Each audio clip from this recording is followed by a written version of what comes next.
back in the count. The swing arm now coming back as our countdown continues.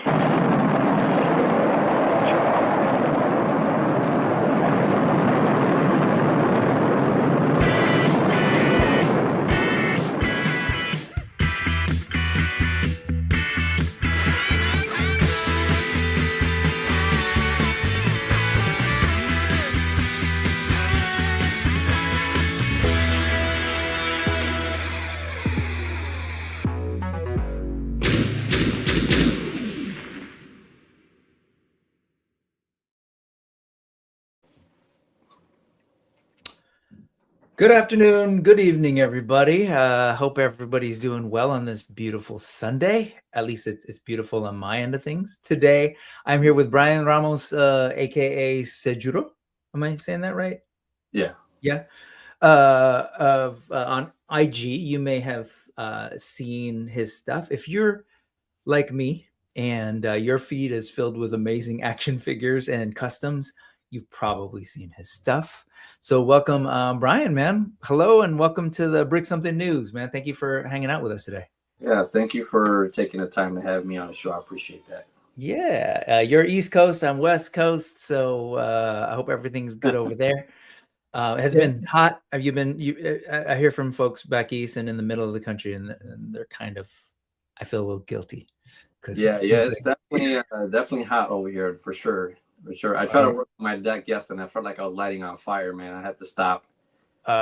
Working on your deck? Is that what I heard you say? Yes. The wife wants a gazebo in the back, so I took my deck and I started to just demolish it, and then at some point I'll get to the gazebo.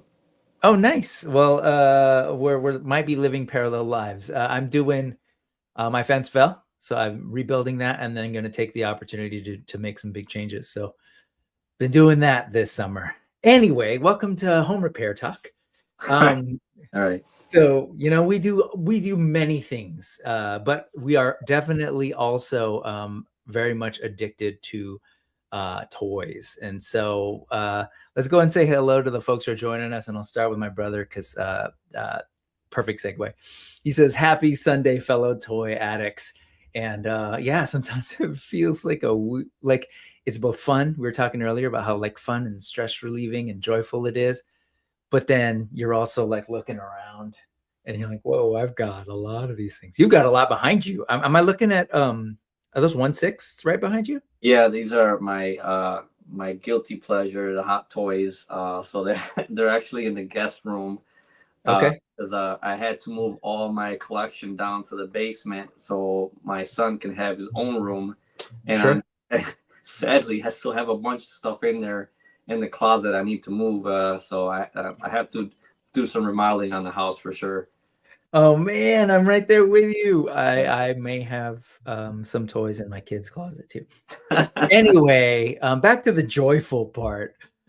Yes. So hello to Julius Downey. Hello to this guy. He says, "Blue, you're my boy." What's up, Josh Brown? We're gonna be talking about him and what he's doing because I know you're working with Josh quite a bit these days. Yeah. Yes. Yeah. He's gonna be bringing some of your stuff to a con next weekend, and we'll definitely talk about that, which I think is really cool. And I'm hearing you're not going. Is that right? Unfortunately, I can't come because I have to travel right next day to my sister's wedding. So gotcha. Josh is gonna represent, and love it. I appreciate that for sure. Yeah, you're the best, Josh. Rick Jones is here. Happy Sunday to you, man. Hope you're doing well. Zio Adams, all the way from Italy. Hello, sir. Mr. Ryan Clark is here with us. Man, we're international. We've got Italy, we've got Canada, we've got San Jose. Oh, wait. Larry's Geeky World, what's going on, man? Good to see you. We've got Saf Amateur Hour here today. Ray Black again from our friends up north in Canada. And let me show you a couple comments. I wanted you to soak it in. First off, here's Zio. I don't know if Zio was on the show recently. We looked at his amazing work. So he's a talent in and of itself. But here he is saying, hell yeah, you are one of his favorites. He loves seeing you on the show. It is an honor. Thank you. Yeah, man, you're among peers, but also people really appreciate your work. And Josh Brown is saying, showing off. You're showing off some of the high dollar items today. Let's go ahead and start with that. So the what I was referring to, folks, was Karvar Kon, and that's happening this weekend. Sorry, it's Sunday, July 5th. So next weekend, and let me go and bring that up here for folks. This is going to be the first ever Karvar Kon. If you're familiar with Karvar Customs, we've talked about their stuff here before. He actually came out to, let's see, how do I do this? He came out over here to a show that I was helping to organize called the West Coast Mythic Meetup up in Sacramento. He came last year, and he had a carver table there, and he was kind of just sort of seeing how the show went and everything. And I know he was really almost, thinking about it and got inspired and said, I want to do a show, and I want to bring these. I want to do like a meetup kind of event, an event run by fans, bring the Horsemen out, bring a bunch of other customizers and indie toy makers to his neck of the woods. And that is happening, like I said, this July 11th. Oh, no. Wait. Am I tripping? This is it, but is it? Oh, there it is. Got it. There it is. Sorry. July 11th, Cherry Valley Hotel in Newark, Ohio. And check out this amazing group of folks that are going to be there. I love that he's saying it's the second biggest Legions focused show of the year. And no, he's 100% right? So we'll have this nice event now in the summer, and then folks can kind of come back together in the fall in November. Are you planning on being at Legions Con in November this year? Yes. Yeah, definitely going to attend this year. I'm jealous. What is that travel time for you? About 4-hour drive. Must be nice. Yeah.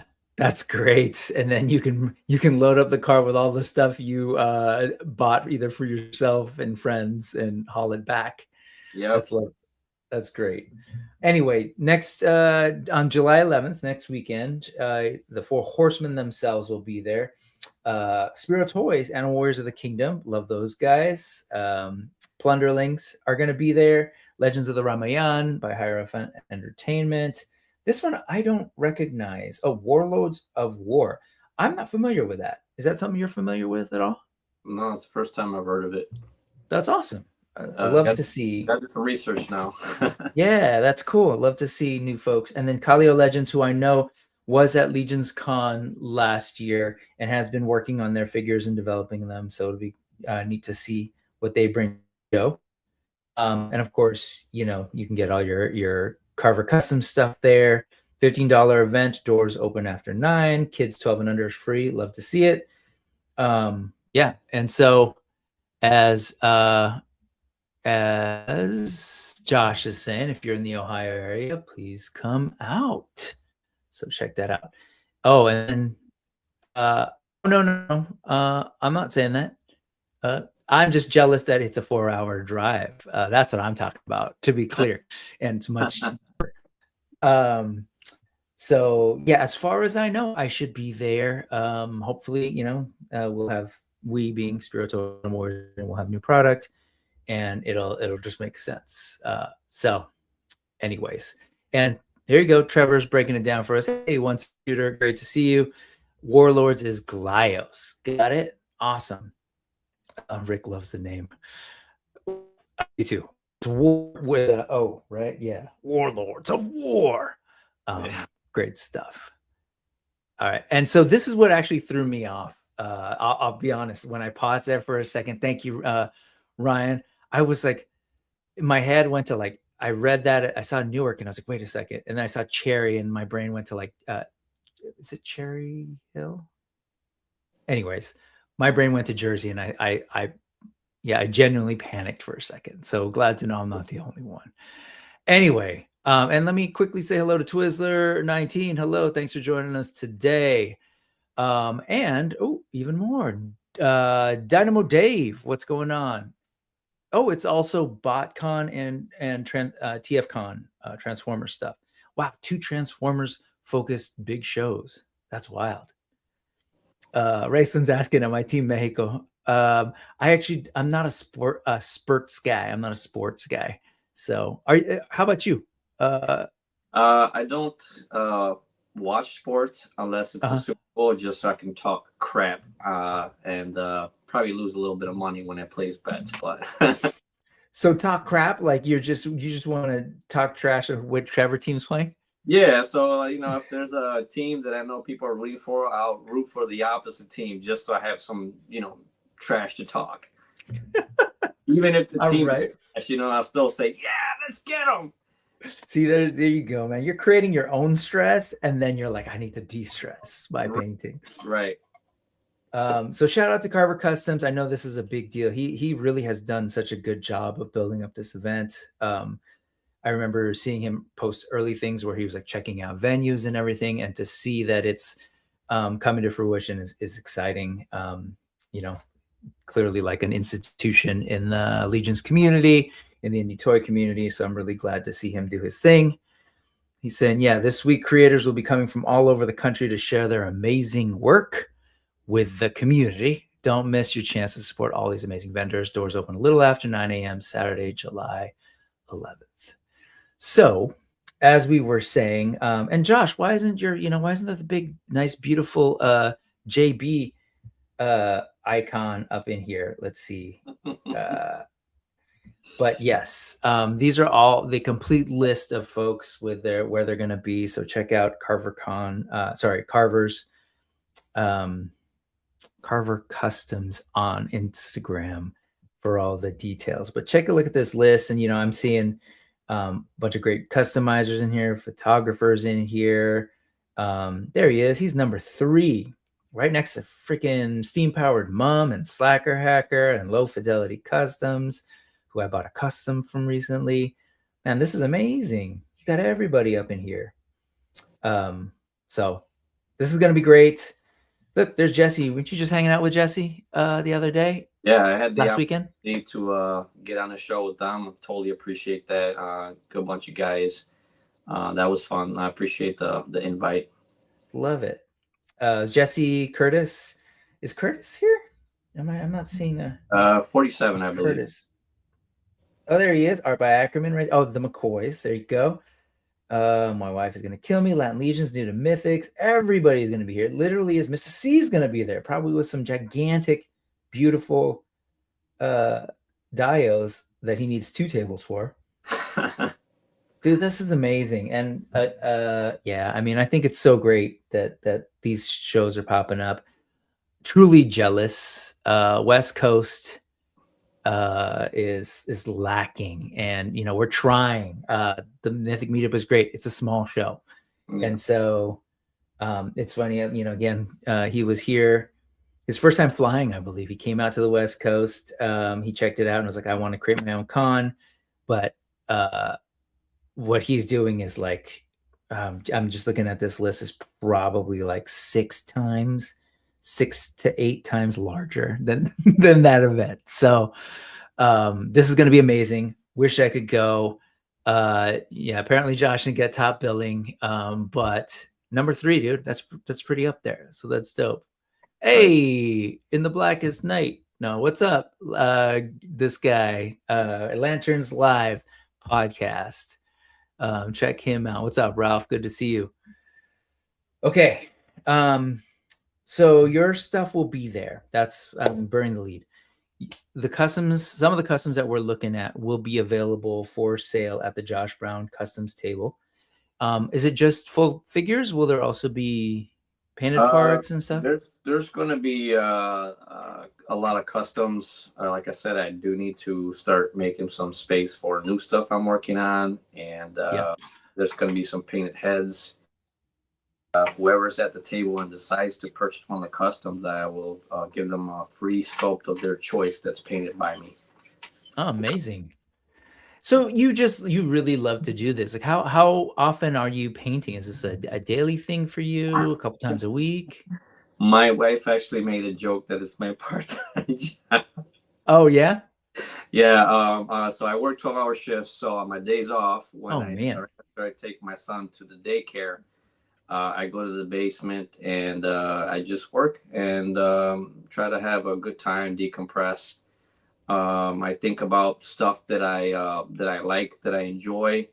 A lot of the stuff that I do is based on comics, TV, games, whatever I'm watching. And I say, oh, that's a great idea. I'll go find some parts in the parts bin, and I'll start creating stuff. Yeah, and I definitely want to hear more about you name check comics and some of these other things. I want to hear a little bit about that. So even before, I'll leave this up here. So folks, if you haven't already, and if you're not following Brian's work on Instagram, you should definitely head over there to hsejuro, hsejuro. Can I start with the name? Is that I wasn't familiar? Is it a reference to something? So a friend of mine's actually said, "Hey, you do some really good work. You should post it on Instagram." And I was like, "What's that?" And I love it. Yeah, I didn't know nothing about it. I'm not a social media type person, like, at all. So this is all new for me. And I was like, "Well, what's a good name?" And Samurai X is one of my favorite animes. So Sejuro Hiko is actually who trained Kenshin. And I always thought Samurai X. Yeah. Okay. Trust and Betrayal is probably one of my favorite movies, anime movies. Oh, Rurouni Kenshin. Gotcha. Yes. I've heard of it. I haven't watched it. My son has started checking it out. Yeah. So that one scene that really sticks with me is the one where the guy tried to attack him and he just chopped him up in like 2 seconds. He just made him spaghetti. So I thought it was cool, and I put that as my handle, and so Instagram thinks that's my actual name, and just kind of summed it up to hsejuro, but it's Sejuro Hiko. So I just left it that way, and it does confuse people because they're like, "Who's Sejuro Hiko?" And they don't realize it's me. Gotcha. I'm not a self-promote type person either. I just put the stuff on there. If people want to look at it, great. If they don't, that's fine too. I do it for fun.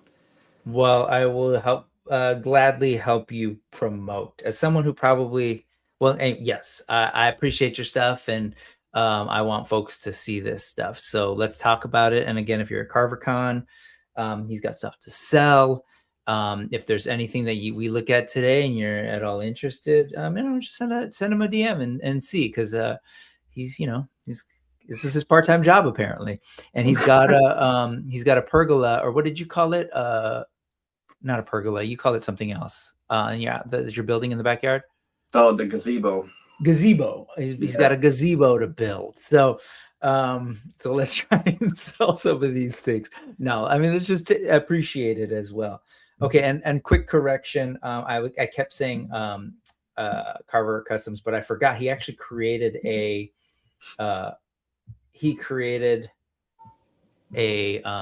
Instagram account just for the con. So there's Karvar Customs, and then definitely go follow Karvar Kon as well. So Karvar Kon is here, Karvar_Kon. It's a big deal for me to share this stuff, but also more importantly for people to actually go and find these folks, make connections, follow their pages, check out their stuff, send them messages if you like what you're seeing. So on that note, before we take a look at the rest of Brian's stuff, that bottom thing, that little square QR code thing in the bottom right, if you're fancy, you could scan that with your phone. Or right now on the bottom of the screen, there's URL bit.ly/bricksomethingnews. It'll take you to all the links of everything that we look at the end of the show. I'll get them up there as quickly as I can, and then you can go check it out. So, all right. That said, let's go over here. So this is you. And I'm going to just sort of scroll. We don't have to talk about anything yet. We'll get to it. But as I'm asking you questions, I want people to be able to take a look at some of this stuff. I would love to hear from you a little about your background, because you already mentioned that you're sitting in your room when you're not working. This is your part-time job of creating custom figures, works of art, really, that reference some of the things you're into, whether it's things from comics, anime, cartoons, nostalgic things, movies, etc., as well as some things that you're just maybe inspired by the sculpt. So that's what I want to understand for a little bit. Okay. Before we go to anything specific, talk to me about your kind of nerd background. You said, comics, movies. Is that start when you were a kid, and then were you a toy person growing up? Yeah, I've always been into action figures. My parents just didn't have the capital to get me the stuff that I wanted. So when I was old enough to, get my job and, splurge, I said, well, I'm just going to get stuff that I like. The doctor I was seeing at the time, I was going through very severe depression. I was going through a lot of stuff in my teenage years. So he suggested I picked up a hobby. I used to collect a lot of comic books, cards. Actually, that's how Josh and I met. We were talking about cards and we just hit it off and became really close friends. Oh. But I collected a ton of figures. And then Marvel Legends was the actual, like the original Toy Biz was when I started really collecting figures heavily. Like I was looking for all the Chase figures. I was hunting, man, when toy hunting was really the hunt, you know what I mean? Going to toy, fighting the mob and trying to, hey, man, I saw that first, or looking under the shelves, where people stash figures and stuff. And then Marvel Universe, they was this other line that I collected. They had 3.75 inch figures. Got all those. And then I hit the rock bottom at some point, and ended up having to sell everything. I was homeless for a while. Man.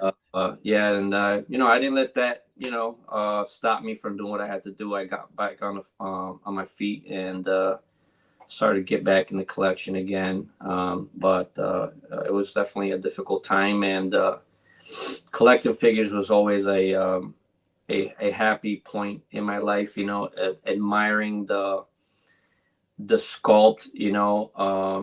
I really collect figures to admire the art, and of course they're fun. I'm not gonna say play with them, but I do play with them and move them, and I'm just amazed at what people can create with materials and plastic and all that stuff. 100%. Yeah, so I'm curious then. So you did the 3.75. You said you had to sell that collection. Those are the Marvel Legends or the Marvel Universe. Mm-hmm. So I'm curious. I'm hearing you're collecting comics. Was it just Marvel comics that you were into, or I was more leaning towards Marvel at the time, and very little DC. And not because I didn't like DC. They just didn't have enough that I gravitated towards. Sure. Exception of Superman and Batman, some Wonder comic books. And then I actually picked up a Green Lantern book that I'd never read, but the art cover was so amazing. It was done by Alex Ross. I still have the comic book and in the sleeve. I still haven't read it yet, but it's like I started to kind of get more like, okay, I want to know about this character and this character. Video games also helped me get a little bit more into the DC comic books. When Mortal Kombat versus DC came out, I was like, oh, this is great. That's right. Yeah, so I started to buy more comic books. One of my best friends' uncle owns a comic shop, so I used to go in there and just pick out, stuff and buy it. And I'll be that one guy that says I used to buy a lot of stuff and just put it in the sleeve and don't read it. Yeah, I know it's bad. But we all have our ways of engaging in the hobby. I mean, I don't know. Is it any more bad than those of us who I think whatever, we're all amassing this stuff, but to go to its core, what I heard you say is, you were recommended by a therapist to actually find a hobby, something to focus in on, and you did. Yes. And so, why judge it beyond that? You're finding joy with these things. Right. So, okay. So DC Comics, it's just interesting because I've looked through this already, and I know like there's a lot of these things do come up, and it's really neat to me to hear how different people engage with these sort of nerdy things that I also love. I grew up with Marvel Comics. absolutely loved it. Very little DC as well. But I was just sort of like, oh, those are heroes, and I love superheroes, and wanted to learn as much as I could. I'm on the old side of things. So when I was growing up, there was like, reruns of like the old Batman 66 stuff. So I knew who Batman was, and I knew through the Super Friends and Superpowers later. So like, I think in a similar way, I knew the Marvel stuff because I was reading it. The DC stuff, I sort of just knew because it was out there and was like, that's cool. I didn't hunt it in the same way and go after and collect DC books, but I was aware of them. And then there were the movies and stuff. So it's neat to me that some of this stuff, like you're saying, it's because of a Mortal Kombat game that you learn about these characters. And I've always just been kind of fascinated with the different ways, the different entry points. Okay, so then I'm just curious, after the 3.75, you get rid of those. When do you get into then, say, Marvel Legends, as you're alluding to, the hardcore hunting days? Is this is when the line was live with Toy Biz, like you said? Yeah. Or is it well after? Yeah, I fell off right after Toy Biz kind of lost the license, and they were making those ugly boxes with really weird joints and stuff. And I was like, yeah, this shit. I used to love the fact that he'd come with the comic in the back. Right. That was the selling point for me. Even if it wasn't like an original print, it was like a reprint. I liked having the comic. I didn't open them. I displayed them on a wall, and that was my collection. I collected a lot of Todd McFarlane figures, all the Spawn figures. I used to buy all of those. Anything that was video game related, Final Fantasy, Soul Calibur, anything that I played as a game and they made a figure, I would buy. Then I started to realize, as a lot of collectors realize, that where am I going to put all this stuff? Yeah. Yes. My friends used to come over my house and say, dude, this is a toy store. And I'm like, yeah, isn't it great? And they would be like, what are you going to do when you move? I'm like, well, I'm not. I'm going to hang out here for a while. So, yeah, I ended up selling a lot of stuff. And now I'm a little bit more choosy now, especially now with the child. I have a 1-year-old now. Nice. Nice. That's fresh. Congratulations. Thank you. Nice. It's definitely a different experience. So I'm being a little bit more selective with my purchases. Not because I can't afford it. It's just, where am I going to keep it? And it's, I don't want to pay for something that's just going to sit in a closet or a tub. So I decided that, Mythic Legions is definitely my bread and butter. I love the figures. I've made comments about that several times. And what actually really got me into them was Dark Souls is one of my favorite games. Beat the games multiple times, and Ban Presto made some statues, and they only made 4, and I'm like, what the hell, Ban Presto? I need more figures. So they didn't wrap it up. So I ran into, I was going through Big Bad Toy Store, and I found a female Legion builder. And I was like, you know what? That looks like something I want. So I bought the figure. Wow. Okay. Yeah. And I was like, well, I like it, but it's a little too plain. I'm not realizing what the toys were or anything. And I saw a video on YouTube on how to give it a dark wash. And I did that. I really liked how it looks. At first I was like, man, I'm gonna ruin this figure I just paid $35 for. But then I was like, yeah, whatever, who cares? I'm gonna play with it. And did that, and that actually inspired me to do a little bit more. Then I ran into Jeremy Gerard's channel, Mythic Customs. And I actually watched a lot of his videos because he was explaining it in a way that made sense to me. Always valued his feedback, opinions, suggestions. Emil Wickman, I spoke to him quite a few times. Brian Burke, spoke to those guys. And I started to get a little bit more involved in the custom aspect of things. And that the ability to be able to pull the figures apart and make whatever you want was really what inspires me to continue with the line. I mean, for me, that's my selling point by them, is that versatility to make whatever you want. And it's a medium, really. It's become a medium, right? So they created this beautiful system of parts, as you say, they can pop and swap, and it becomes people's canvas, like you, like. And then there are people like, you know, like this guy who then work with talented sculptors, and they print these things and make it available for folks to then go beyond what the Four Horsemen are doing. And that's what you've been doing. I've been biting my lip this entire time, listening to you and scrolling. And I'm not the only one, because there, as folks are pointing out, like, these are amazing.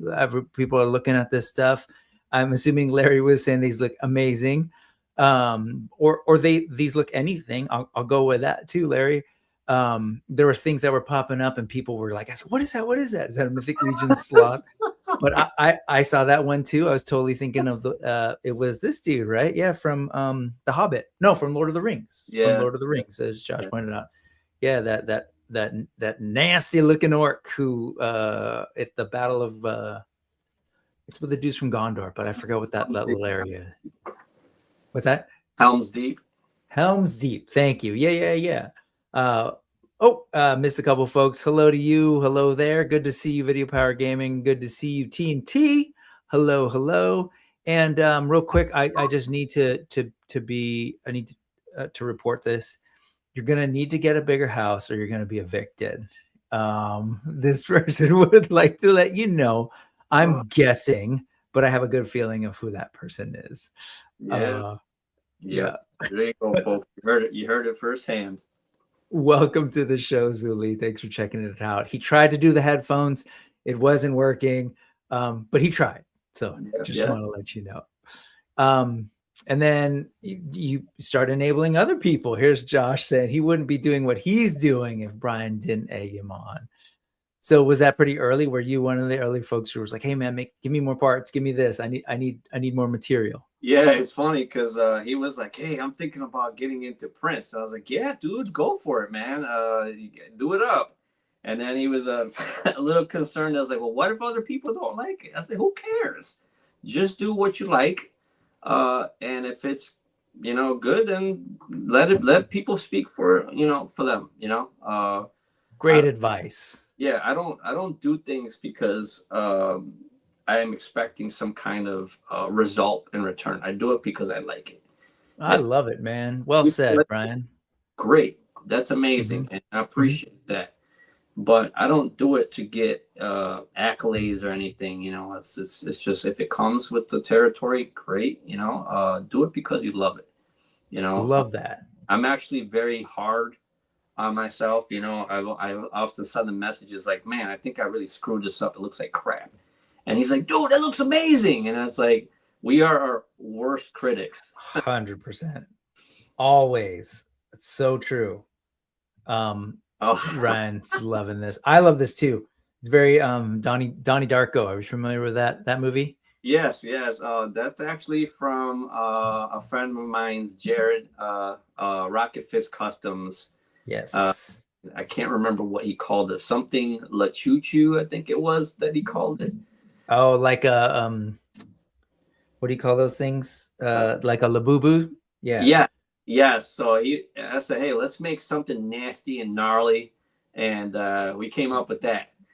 So I asked him, hey, how do you want me to paint this? He's like, I don't know, make it dark. And I'm like, all right. So I ended up picking some red, and I'm like, I'm going to make this some beady, scary, the most scariest thing you can see. And came up with that somehow. But yeah, that one's gnarly. I love Jared's stuff too. Rocket Fist Customs. I especially love his name because, again, I'm a particular vintage that appreciates a good rocket fist, especially a blue metallic one that looks like it might have come off a Mazinger or something. But check out Rocket Fist Customs, folks, and then the sculptors, and we'll do that as we start to look at some of the other things. I'll make sure that we are giving credit where credit's due from the sculptors. So this was by Blackbeard Tatch, but I'll go ahead and show you all that too. Amazing work in this community. It's wild. So you're obviously not alone. You name check some people that have been on the show before. Brian's been here, Jeremy's been here, Emil's been here, and in their own rights, each of them are just wildly talented, both with customizing, and some of them are authors and marketing directors and, making toys. So that there's something fascinating to me about the Four Horsemen sort of system of figures that has brought so many talented people together, as well as like encouraged people to like develop their talents. Like we were mentioning that Curtis is going to be at the show. And I know Curtis, like if you've been following the community for a while, like he wasn't always customizing in the way he does. And now he's like got his own channel where he's, really helping people understand customizing and doing all sorts of stuff. And he's just one of so many in this community who like start off doing a thing, they love it, and then just you see them kind of boom, really. Like, and so I don't know. It's great that Four Horsemen are creating toys and making some awesome lines. I also think it's a huge accomplishment to like step back and look at like how many different people they've been able to sort of like create this space to thrive. Like yourself, you're talking about, I need a hobby, and now you're doing that. You use it as a de-stressor, but obviously I know your partner was sort of joking around about it being your part-time job, but I mean, you sell this stuff, like, yeah, people are going to be, are paying you for your labor and your work and your creativity and your passion. I think that's pretty damn cool. So, yes. So shout out to Blackbeard Tatch, to Rocket Fist, to Josh Brown, to Moiway, and all the other folks that we're going to look at today. Because there's definitely some good stuff. That's a little pit stop. This thing is cool. I agree. The LeChoo is cool. And it's gonna be a struggle today just to not like want to look at every little thing, because it's amazing stuff. We're just scrolling through. And I think that's the other thing, is you're just prolific. Like you keep outputting, like you're generating stuff all the time. Yeah, it's funny because I had a friend of mine say, "Stop making stuff. You're making it look bad." I'm like, "Why? I'm just painting, Yeah, and you're not the only one, man. There's a lot of folks in this community that are similar. Like they're just their output is just incredible. And I wasn't trying to take that away from you. I was just trying to point out that's just something special about this community. There are other lines, like I work with Warriors of the Kingdom. I'm a fan of a bunch of indie, Savage Crucible, and so it's like, and they're newer, of course, but there is something to be said about this community as well as the platform. Like you said, you can take these apart. It's interesting to me to go back to your story for a second. You walk into a store, you see which figure was it? The first Legions figure that you got? The female Legion builder, and I believe it was Advent of Decay. I believe it was released. Yeah. So you see that figure in a store, you grab it. Again, it sounded like you knew nothing about it. But what was interesting to me in that story was like you said, "Hey, what was the game again? That was a Dark Soul. Was the Dark Soul?" Like they weren't making figures, or Banpresto made statues, right? And they're like, well, they didn't go further enough. They didn't go far enough in the characters for you. Right. So you're like, I'm going to buy this thing, and your brain goes to, I want to change it. Mm-hmm. Curious, were you customizing any of the Marvel Legends stuff before this, or was Horseman really? Yeah, Horseman figures was before I found out that you can pull them apart. I just said, I'm just gonna paint this. I'm just gonna throw a wash on it. That's cool. Okay. Yeah, I had no painting experience whatsoever. My mother's actually the artist of the family. She does murals and hand paints. Nice. So I got some of her artistic talents from her, but that figure was one that I took and said, I want to make it look more dark and gritty. I like really dark, gritty figures. I'm trying to get out of that comfort zone of painting just dark stuff. I think my wife meant some comments to me like, you need to work with different colors. I'm like, okay, but this is what I like. I do it, you know. But she's helped me get out of that comfort zone. I did not like painting male, female faces at all. I liked like monsters and like masks or monsters. Uh-huh. Yeah, so I'm getting better with you know, like human sculpts and stuff. But those eyes, man, for me, it's just like, oh my gosh, man, it's such a and you're like yeah, it's this is bad, but I'm getting better. It's so Josh is saying you went from having no painting experience to being a featured artist on Legion Shop when it was up and running. Yeah, it's a pretty big accomplishment pretty quickly. And then Zio, to circle back, he was saying that's the way to do it, to something you were saying, because we like it and it brings us joy. Everything else is just a bonus. 100%. And then let's see, Twizzler19 is saying, I just started painting and customizing Legions within the last year. I'm not good yet, but getting better. It is fun. Yeah, that's amazing. Yes. I'm actually happy to see that comment, because I don't think that we should gatekeep this hobby. You know, in order to stay alive, we should help other people and inspire other people to do their own painting and customization. And I have a lot of people that gravitate towards that notion. In order for the hobby to stay alive and keep flourishing, we need to inspire other people to, you know, go for it, you know? Yep. 100%. And that's what I mean. I really loved watching it. I never done a ton of customizing, done some like tiny Dio stuff or whatever. And I want to, it's just, there's always an excuse, but the real excuse is what you're alluding to, is space. Like I've got toys everywhere, and like I'm doing this weird YouTube thing. So this is already, I've taken over this little tiny room.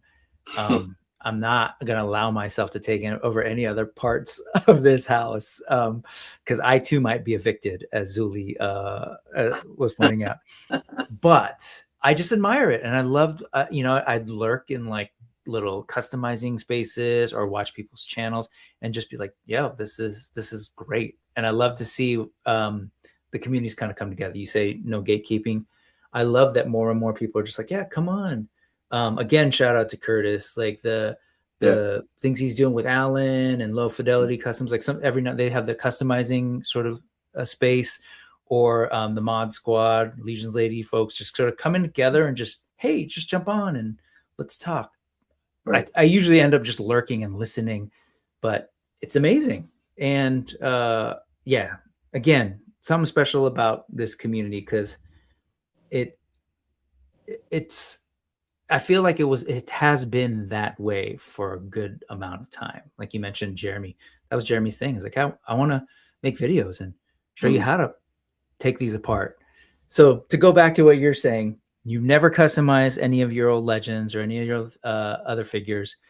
This one, it sounds like it's because of the content, right? You were into this game that had like armored, you know, so you're like, oh, this works. And you started customizing it. How long before you realized that you could pop them apart? Like, and how did you figure that out? Was it a video? Or? Actually, I didn't figure it out right away. I remember watching a live stream, and they were talking about, Jeremy was talking about how you can pop them apart. And I'm like, what?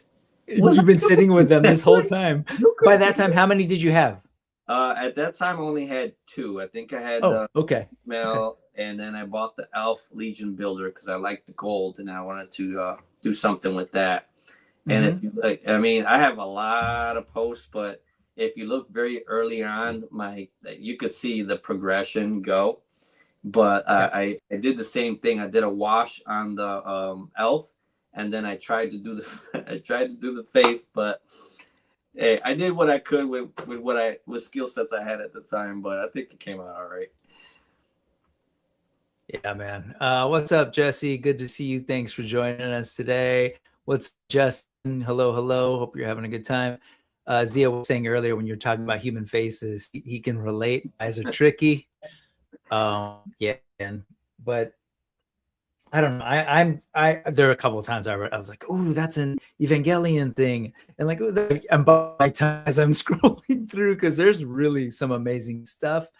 But let's keep going with a little bit more of the context. So at what point, well, actually, it sounds like, was there any point where you were buying Legions as like, just because of the whatever characters that Eric and company are putting out there, because you're like, oh, those are, I want to invest in this world of mythos?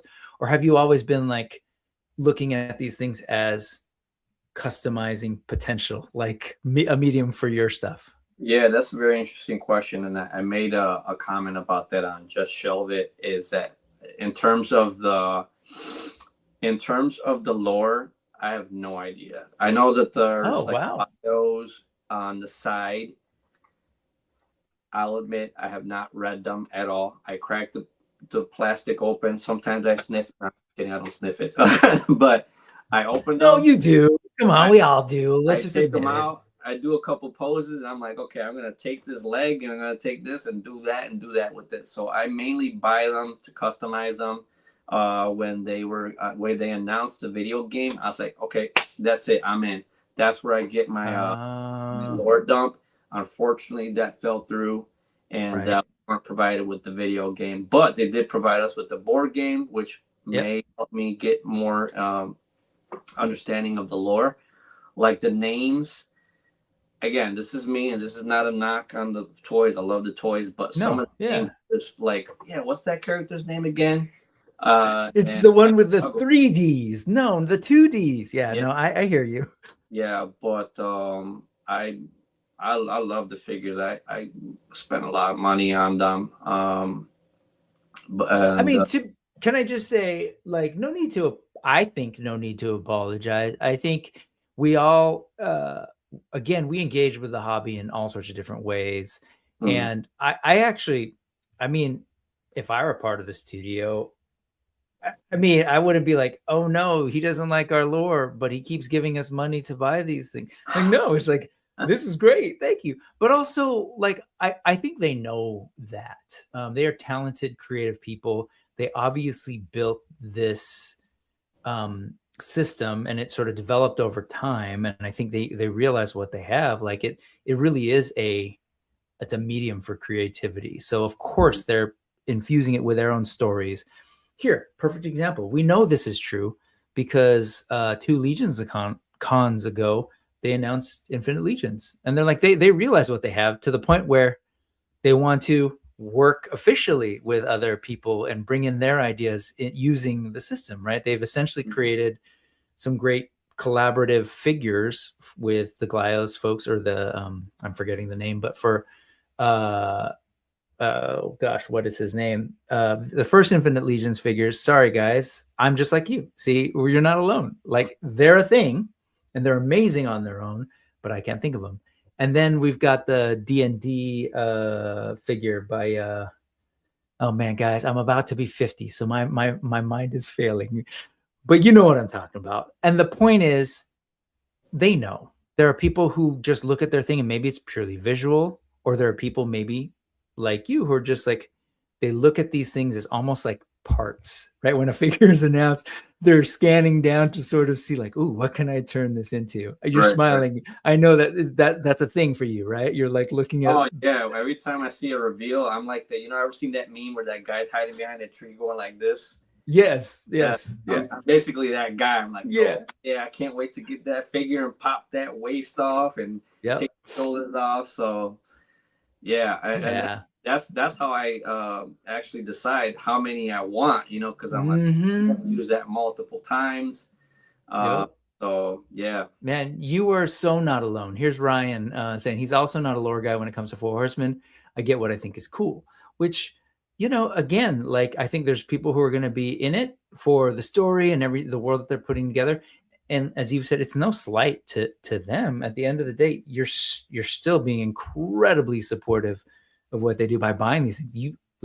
I'm sure they hear over and over folks like you who are saying, I look for the parts, and that's how I figure out how many I'm going to get. It's almost like, I think that's kind of the big secret for the success of the way they're doing it. Like by building a palette, essentially, or a medium, a platform for other people to come in and do it. Because if I'm in it just for the lore, right? I mean, how many atlases do I need? There's one atlas. I need an atlas. Oh, there's 2.0. Okay, I need the variation. Cool, I'm done. Right. If I'm in it for the parts, oh man, I need 3 of those. I need another set of those pauldrons. I mean, I would almost be, if I were in their shoes, I'm almost like, yeah, that's great. We want more of these guys who buy multiples to paint. So Right. I think it's cool, man. And again, I'm biting my lip because I'm scanning through this. I'm listening, I'm talking, but I'm also like, damn, this stuff is great. How's it feel like? How many years has it been now? It's been like 6 years, maybe? Or maybe 8 years? Yeah, it's Because you were saying Advent of Decay? Yeah, Advent of Decay was when I started, and I didn't ramp up till actually COVID is when I really ramped up because I was stuck in the house. Sure. So that's when I was like, okay, well, I got nothing to do. Let me watch some videos on how to do this. So I watch a lot of mini paint tutorials. And let me tell you, man, for anybody that's trying to learn how to paint, those were a pain to watch. I mean, not that they weren't helpful, but they were like too technical for my liking, especially when I was watching Jeremy Gerard's a channel. It was a little bit more simplistic. Hey, I do this, do that. Just give it to me straight, man. I don't need you to talk about stippling and wet palette and all that shit. I don't need all that, man. Just give it to me raw. You know what I mean? Just show me how to make this look better. Done. All right. Yeah, so, man. I watched hundreds and hundreds of videos, and I mean, that's basically all I was doing, and that's where I picked up a lot of the techniques and a lot of stuff too. I did trial and error. Okay, I'm going to try to mix these paints. Took a little bit of my education when I was in elementary school. Hey, well, you make orange with these 2 colors, and Sorry. Shout out. I started as an art teacher, and man, trying to teach kids color theory, and like, good to hear that somebody learned something and turned it into something cool. Yeah. And yeah, I've been able to like figure out a lot of the stuff. The crazy part is when people tell you, well, how did you do that? And I'm like, I have no idea, man. I just mixed some colors and I came up with it. I can't tell you exactly how I did it. I can get you close.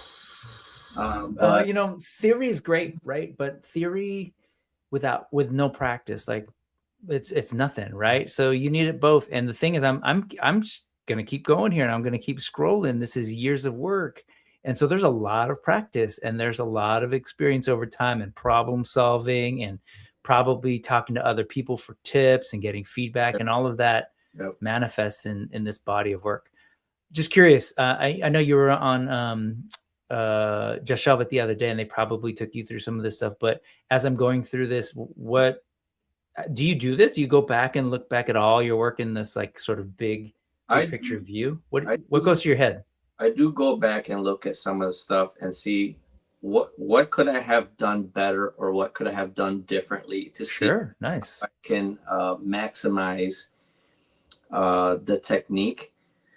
I try to keep stuff simple to the best of my ability, because I want it to match the body that I'm using it on. So a lot of the stuff that you'll see on the pages, I took a body and I said, I'm going to paint this head so it matches his body, but I don't want it to overpower the body, so then it's more on the head.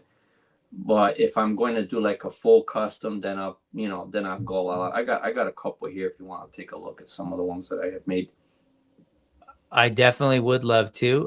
Okay, let's shift then. Again, I could keep going. I'm curious here. I'm going to click on this. This is from 101 weeks ago, so this is barely 2 years ago.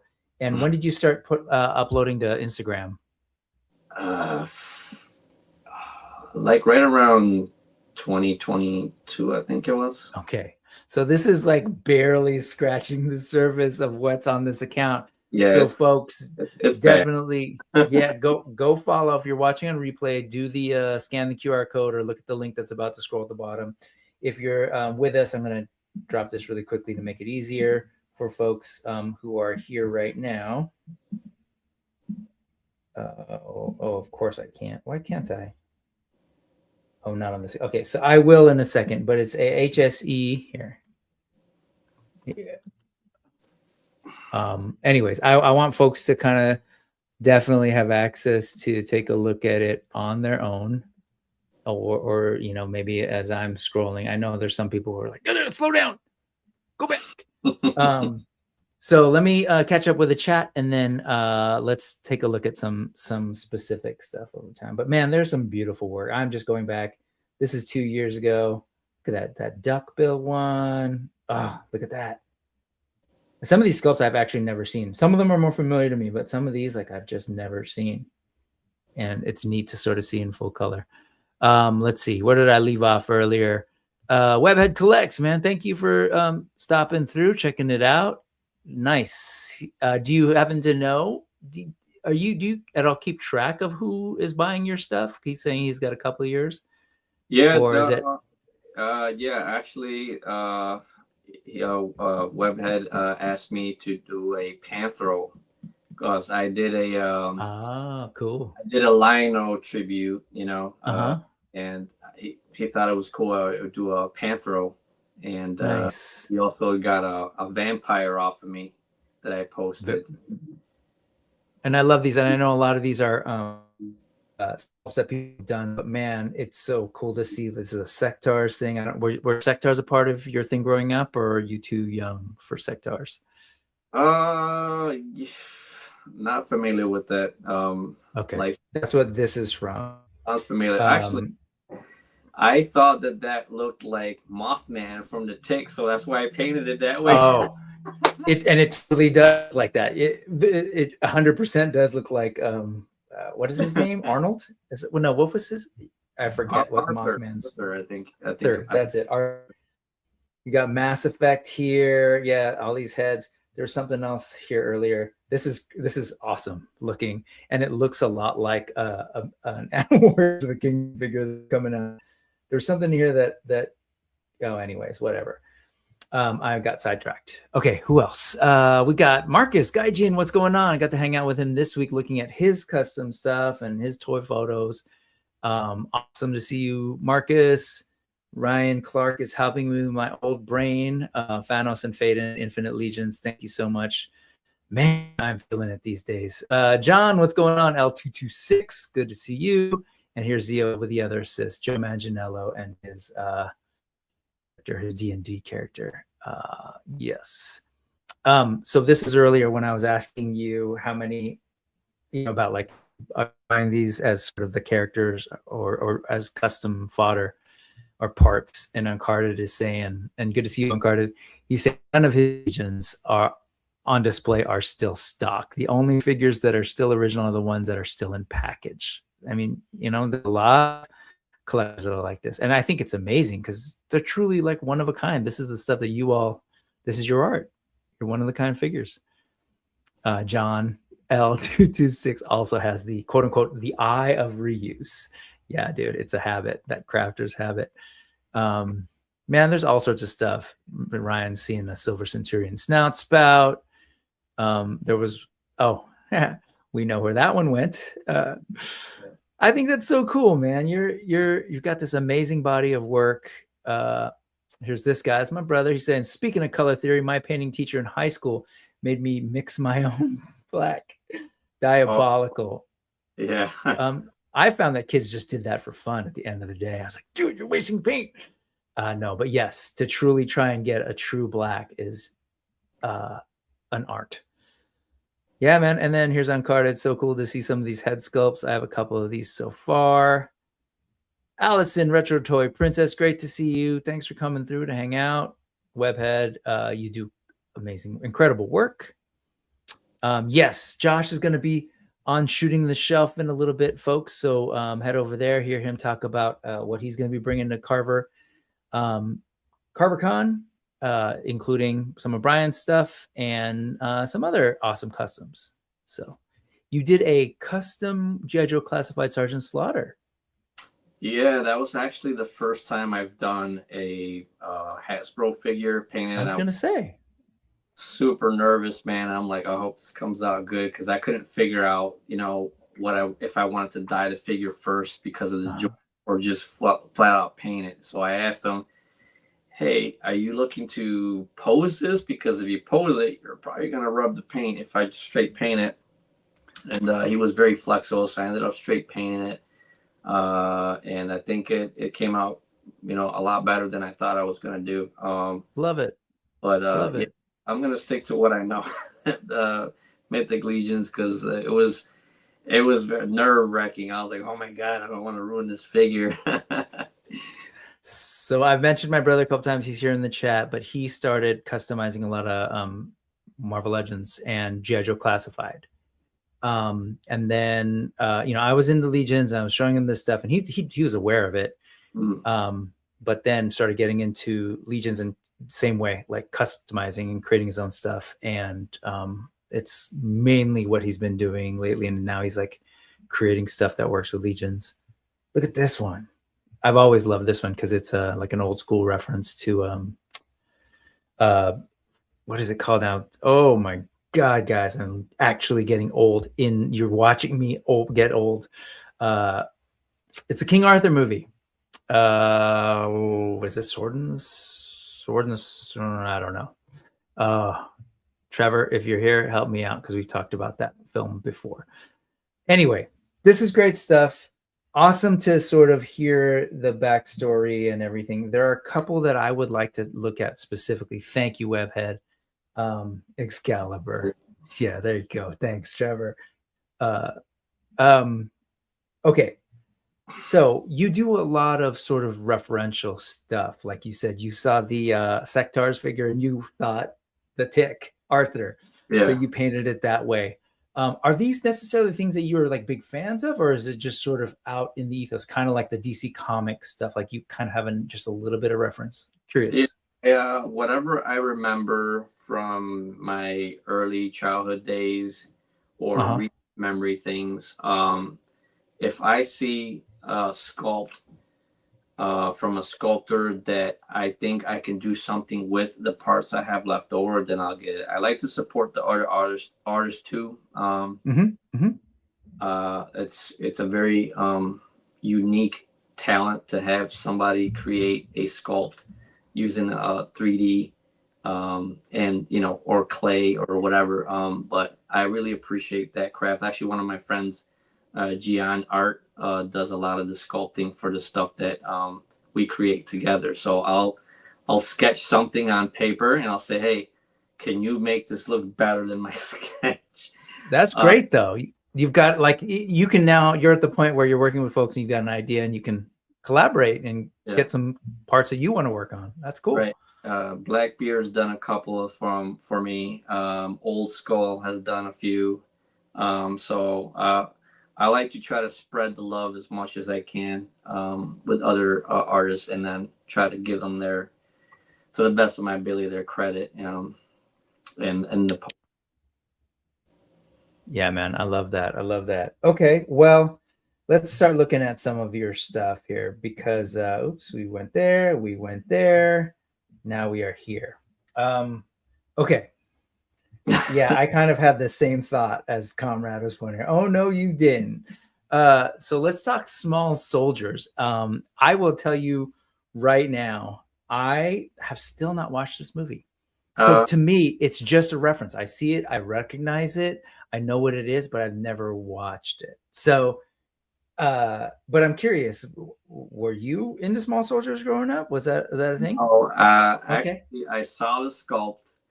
I sent a message to Josh. I said, hey, I like this thing, whatever it is, whatever it is. And he told me where it was. So I Googled the image, and I said, well, I don't want to do one for one. I want to throw a little spin in there. And I made that. I love that. out of the kit that he sent. And actually, the arm thing is funny. Is I bought that tan kit that was on Legion's the Legion shop. And it came with two left arms. So I'm like, crap, what the hell am I gonna do with the two left arms? So I ended up putting a armor arm on it until I figure out what to do with it. And I actually like it. Looks, I mean, I think it looks cool like that. I mean, I'm still kind of tweaking it a little bit, but I think for that, you speak my language, man. Because I, as much as there are the stories and characters and worlds that I am very much in love with, like, you know, and follow the canon and want to learn, generally I've come to realize that it all starts with like visuals. If it looks cool, if there's something about it that I gravitate to, I'm into it. And sometimes I'll learn about the lore, sometimes I won't. So when you create your tributes, what I appreciate is not just like a one-to-one recreation. It's like, okay, how do I either interpret this thing with the tools that are in front of me, the pieces that are in front of me, right? Whatever that Four Horsemen has available or other customizers have. And I love this. Like, this is like the kind of stuff that would be awesome on my shelf, because I'm getting, you know, I'm kind of in this sort of fantasy, like mixed of science fantasy thing. So it would be cool to like represent something that is clearly like Small Soldiers, but in this weird science fantasy world. I think it looks great as a cool character. Like, that's really cool. Have you to watch? I think it was Arthur. Have you gone back to watch the movie at all or no? I'm going to at some point, but I'm trying to get I keep a backlog of games too. So I was like, I'll get to it. That's what I keep telling myself. Look at that, man! It's great. Yeah, it's really, really cool. So, do you look at then? You Google, look for reference images and that kind of thing, or do you not even? Yeah.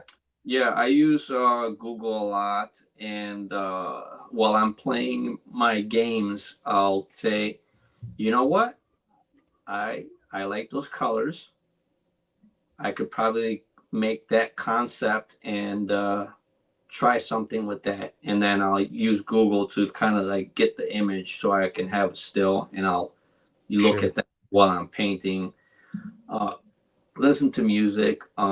Actually, I think I should probably start supporting more of the podcast a little bit more. I'm doing a terrible job with that, so I'll have to apologize to all the content creators for not, you know, because I am in that basement for a good couple of hours, so I could probably do a couple podcasts. You know, you throw on small soldiers in the background. If you, Twizzler19 is saying that's a great figure. I liked Small Soldiers a lot as a kid. Yeah, so some people have that relationship.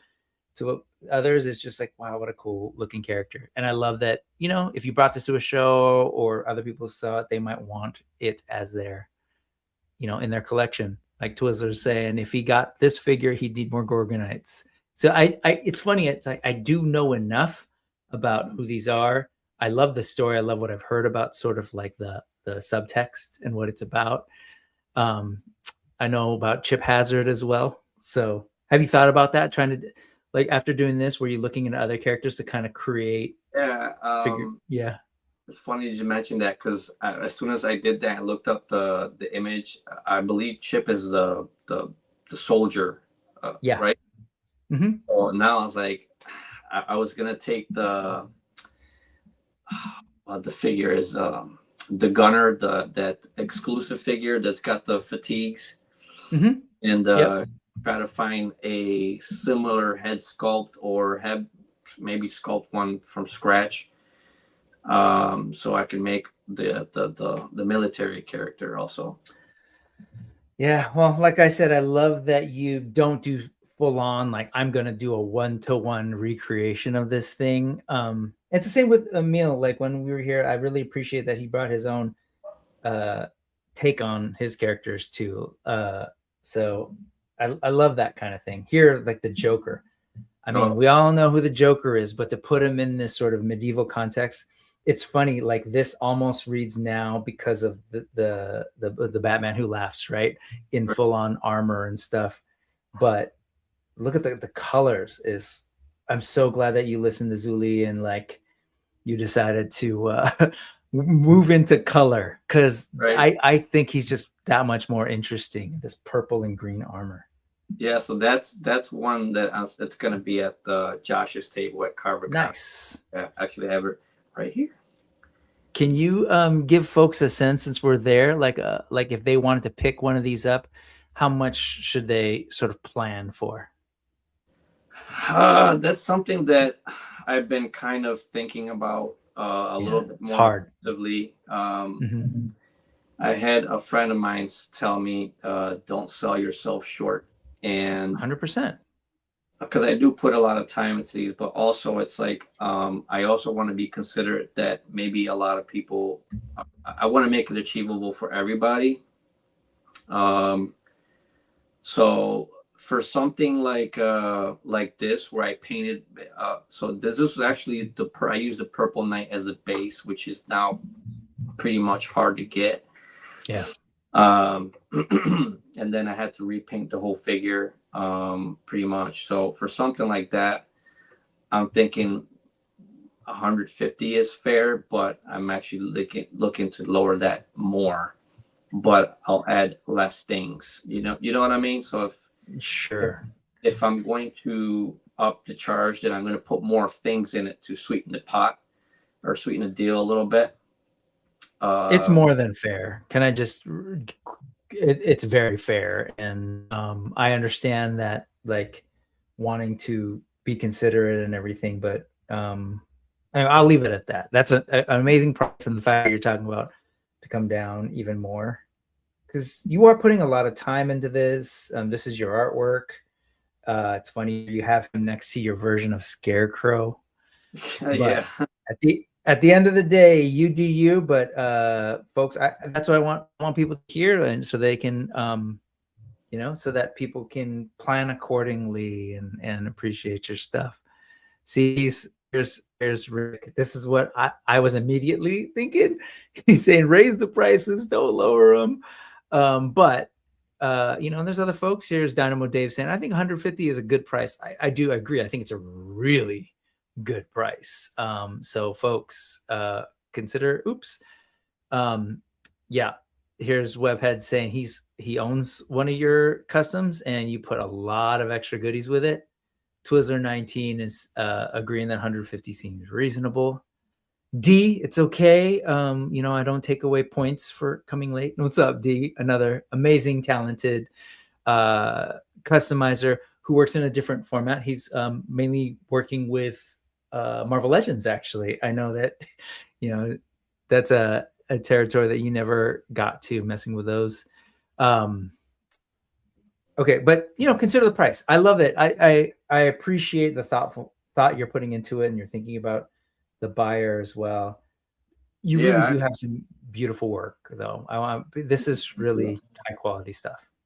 Thank you. I appreciate that. Yeah, I'm taking a lot of considerations, parts usage. Yeah.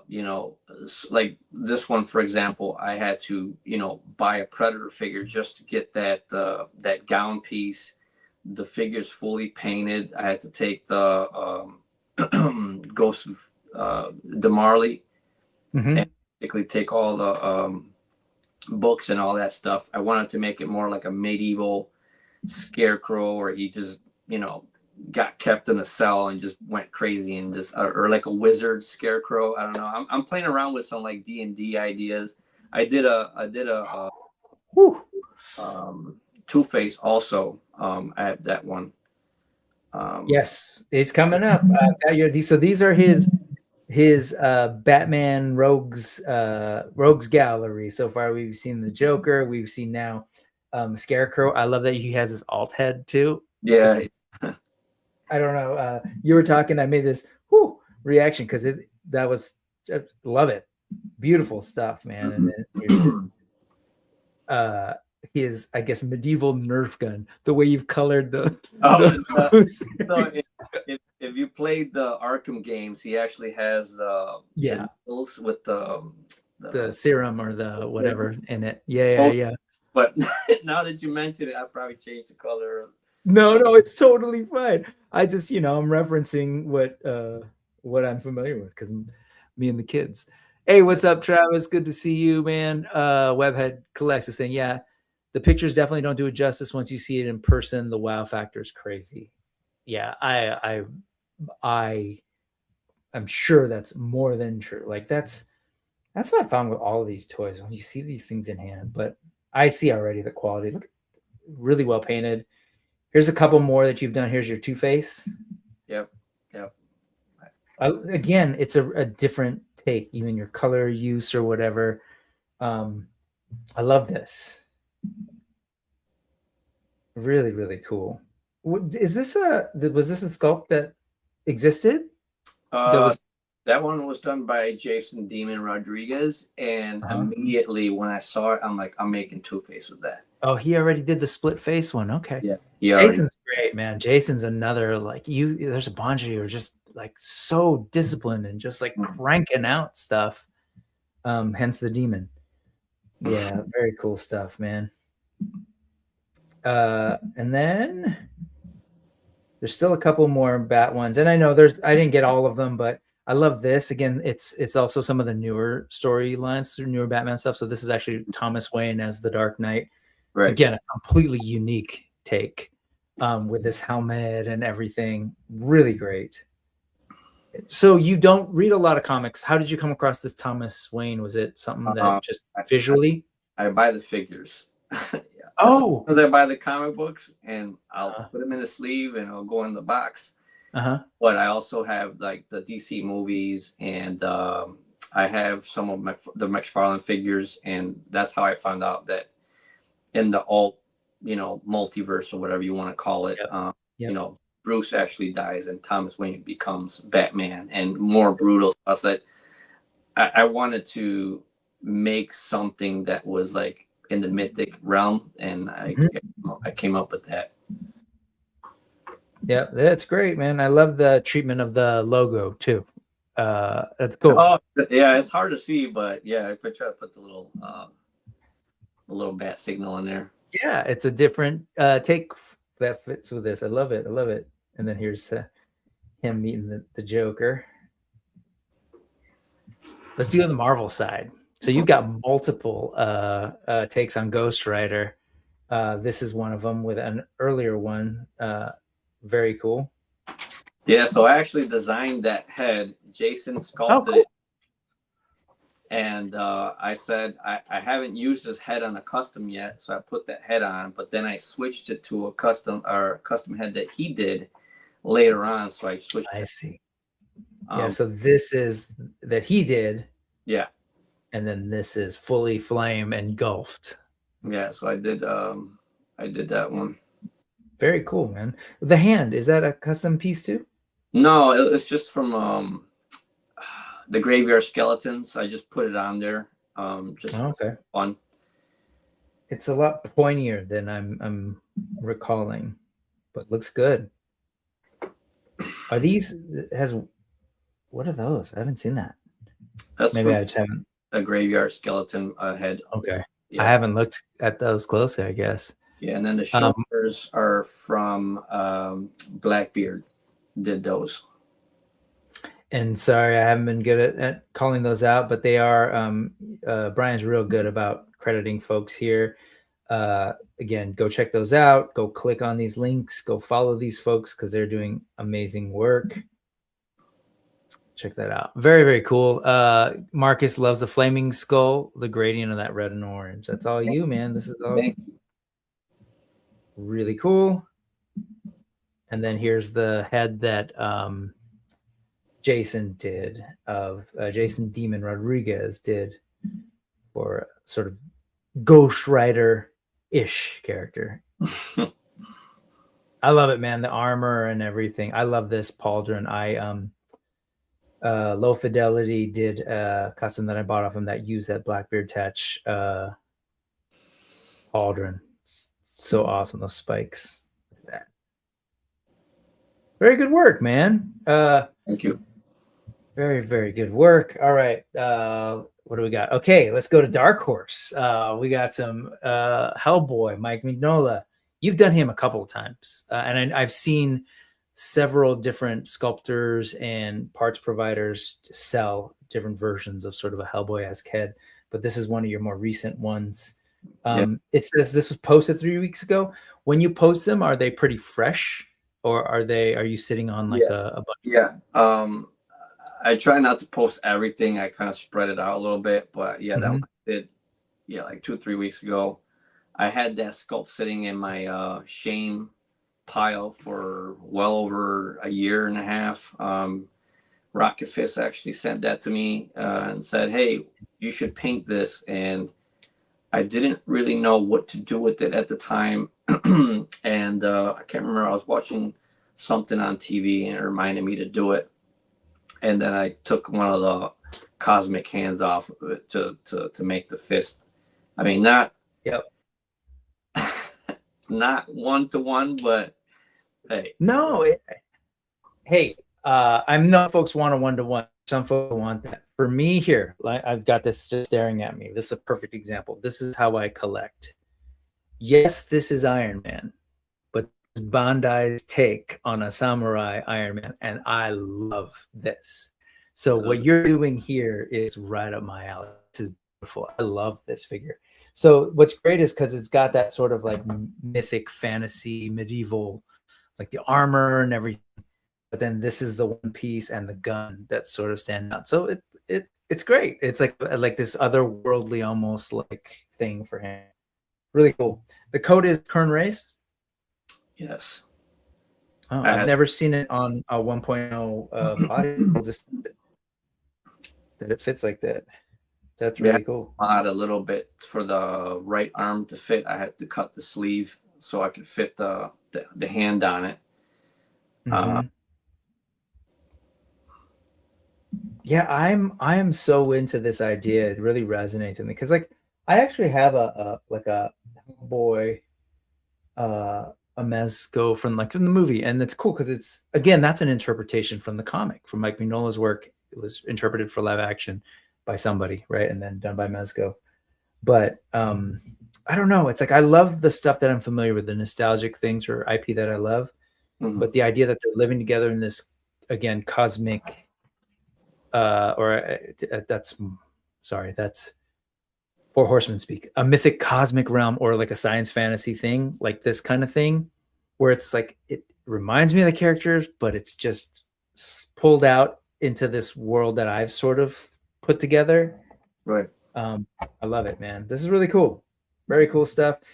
And if I wanted a true like cowboy, man, go get yourself a McFarlane, go get a Boss Fight. You're at 1,000 Toys. There's options, but this is a truly unique look that I love it. Let's go to Motu.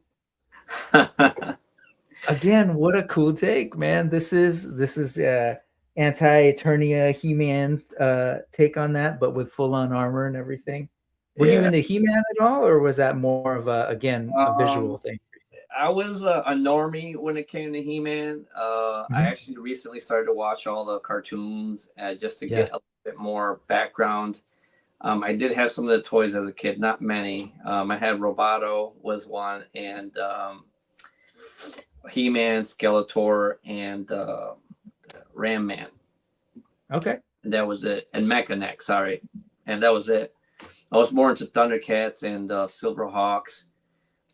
Didn't really watch the cartoons that much, so I recently watched that because I want to be able to enjoy that with my son. So I'm kind of pre-watching, trying to get a feel for, is this something that I should let my son watch? And there's a couple episodes that are like, oh man, that's pretty dark, but he'll probably miss that anyways. But I famously have let my young kids watch things they really should not have, but they'll be fine. Yeah. Let me tell you what I used to watch as a kid, man. But what I like about this is, am I right that you didn't do He-Man? I didn't do He-Man. I wanted to do something that other people haven't done. Yeah. I was going to do the crap, I forgot the name of the ooze He-Man, the green slime pit. Slime pit. I was gonna do him. And I saw somebody beat me to it, so I'm like, okay, I'm not gonna do that because I don't want to repeat something that I've already seen, you know. Yeah. I know it's weird, but I was I love it. That's out there, so I'll do something else. But I didn't see anybody do that one, so I figured I'd do that one. It's great. And I was going to applaud you for not doing He-Man. It's like, yeah, I've got, like, we've seen it. And I love that you went to, this is a pretty deep cut. No longer these days. I think more and more people are aware of it, but it was like this, you know, German, the books and the audio dramas. And I think it's kind of cool looking. Plus visually, come on, dude. He's got like ebony skin and black and red all over. Very cool. You got yourself a Beast Man. And again, you're not like, here's Beast Man, but it's that you found the sculpt that had this already. Do you know if who was it that did this? This is Moai. Yeah, Moai. Did they intend it to be a Beastman thing, or is this more of like no? I think I don't want to assume, but I think he just made that. And yeah, it's cool. Well, this looks like Beastman-ish, so I painted it like Beastman and I put it on that body. That's badass. I love that. And everything, his weapon and everything. It's not the chain, but it's really cool. It's the ball and chain from probably Marley. Is it from Marley? Got a Hagnon. Hagnon. Yeah. He looks good, man. He looks really good. I love this. And you know, it's, again, we're talking about how like people have taken Four Horsemen parts and their system and just kind of created a platform, a creative platform with it. The Horsemen were doing it too, right? I mean, they were doing tribute figures. Like they knew what they had. They knew what the possibilities of their, of their system. I love this. This is my jam, man. You do this twice. You're not, oh, I'm going to take a character and turn it into Mythic Legions. You're like, nah, there's a place that Snake Mountain. Yeah. How do I interpret that? I love that, which again is very Motu. There was the Four Horsemen worked with Mattel for the Classics era, and they did like a Castle Grayskull man. Mm-hmm. I love that this is kind of like that Snake Mountain man. Really cool.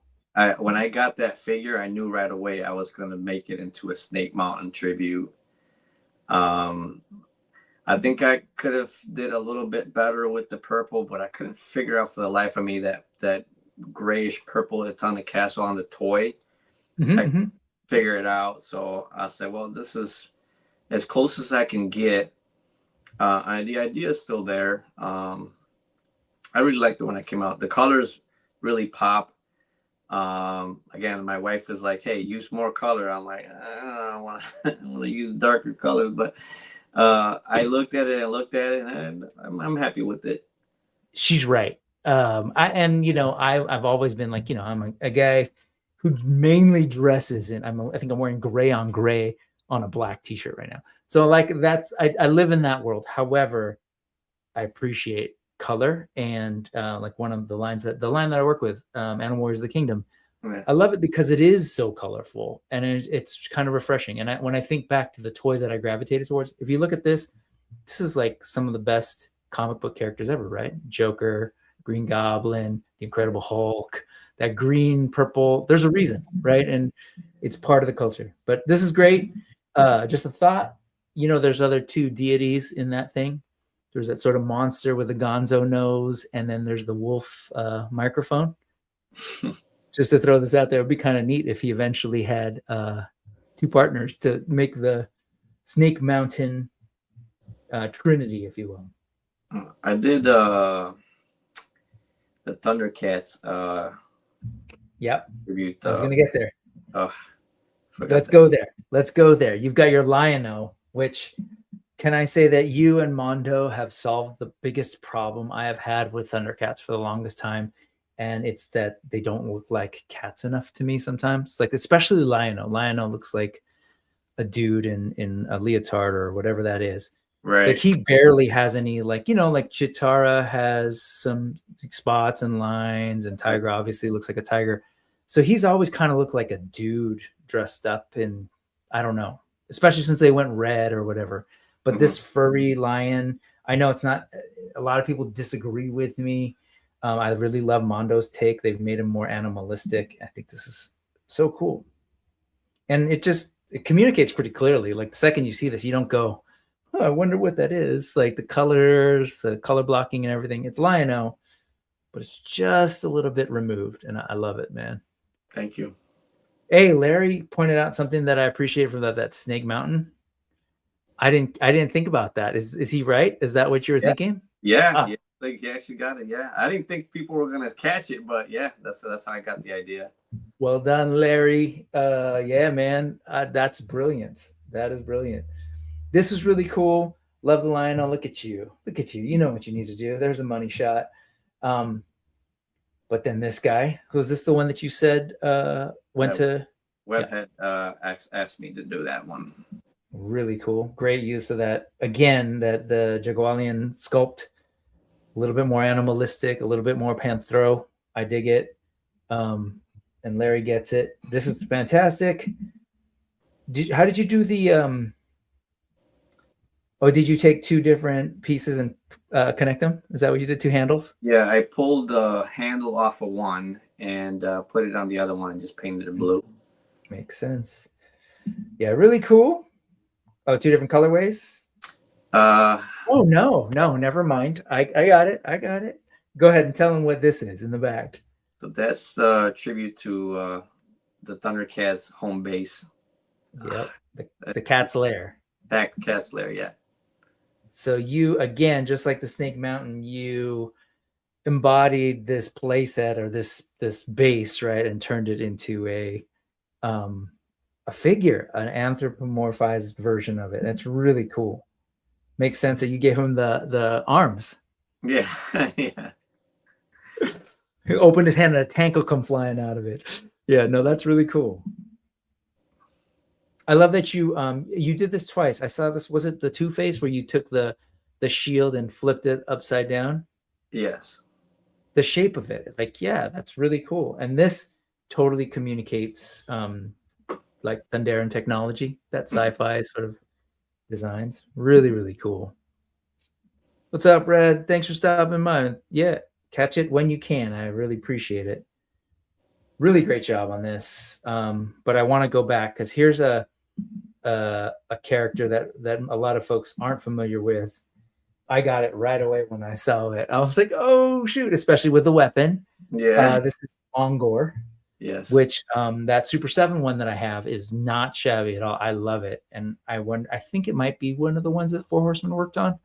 It's a really beautiful sculpt. But this is a great tribute using the Krampus head.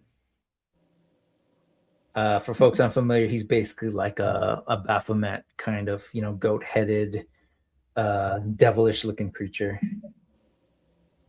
So cool, man. I love this stuff. I love the slightly shifted tribute kind of thing. The chains are great. So Thundercats, I'm assuming, is it like these other things where you're kind of familiar, but more so just now kind of relooking at? Yeah, I'm going back and revisiting a lot of stuff that I grew up with, and I grab a lot of my inspiration from the media that I consume.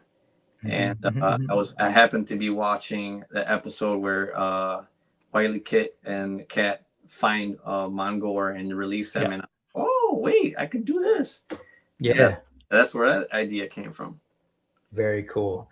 Okay, people are going to be mad. I know that he's got so much work, as you saw earlier, as we were just going through, but I'm just going to do some quick hits of tribute figures on the way out before we shift over to some of your originals. Dude, video games. Yeah. Golden Axe. So this is Death Adder Jr. Yep. And then here's Death. No, this is not Death Adder. That's Shao Kahn. I think I didn't click it. Yeah. But I'll find him in a second.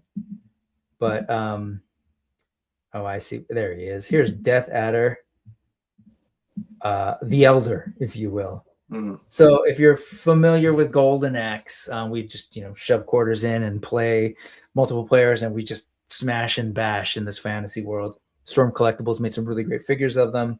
I love seeing them. Those characters are perfect for Mythic Legion. So right. Was it the game you actually played though? I'm guessing yes. I beat all the games multiple times. I would love if they made like a remake, with updated graphics, but the old school still works for me. even the sound effects. Dude, that was such a fun game. Oh, look at you. That's a great alt head. Yeah, so that head actually, I designed that and the original. Cool. And my friend Gian said, "What if we do a transformation version?" And I said, "Yeah, go for it." And he made that. Love it. Check out Gianart _ beautiful stuff. I said I'd be quick. See, it's so hard because your stuff is so intriguing. And here you go. This is Death Adder Jr. I'm just going to quickly go through it. Some Golden Axe representation. Great choices, man. Great choices on parts and stuff. Really cool. Let's go to some fighting games. Mortal Kombat. Some Shao Kahn. Excellent use of these parts. If you know. And again, this is one where I'm assuming you're very familiar with this. Yeah. Property. Street Fighter, Soul Calibur, Mortal Kombat, my bread and butter. Love playing the game. Guy. Yeah. Fortunately, great choices. A lot of friends are not good at fighting games, so I have to play by myself. And when I play online, it's like you'll get matched up with that one guy that all they do is play the game and they know every frame. Yep. I'm like, I got time for that. Yep. It's not fun when you always lose. Man, Mega Man, love it. I love that this is like specifically Mega Man Maverick Hunter X. Yeah. Really cool. Steam Powered Numb did the head and asked me, "Hey, you like Mega Man, right?" I'm like, "Yes, I do." He sent me a couple of heads, so I thought that was very cool. Dude, he's cool. Corey, yeah? Yeah. Dude, I miss that guy. I used to love watching him on Friday night. I think he's had some stuff going on, hasn't been able to get on, but man, he's another one. He'll get on highly postable, like you see him working, 10 minutes later he's done with a head and he'll do another. Here's another one that he finishes. Dude is fast. Yes, he's a machine for sure. This is great. I love the take on Mega Man. Okay, let's look at some sort of more original characters because this is really like you and your mind just going, and I love it. This is a fantastic looking Minotaur. Looks great. I love this head.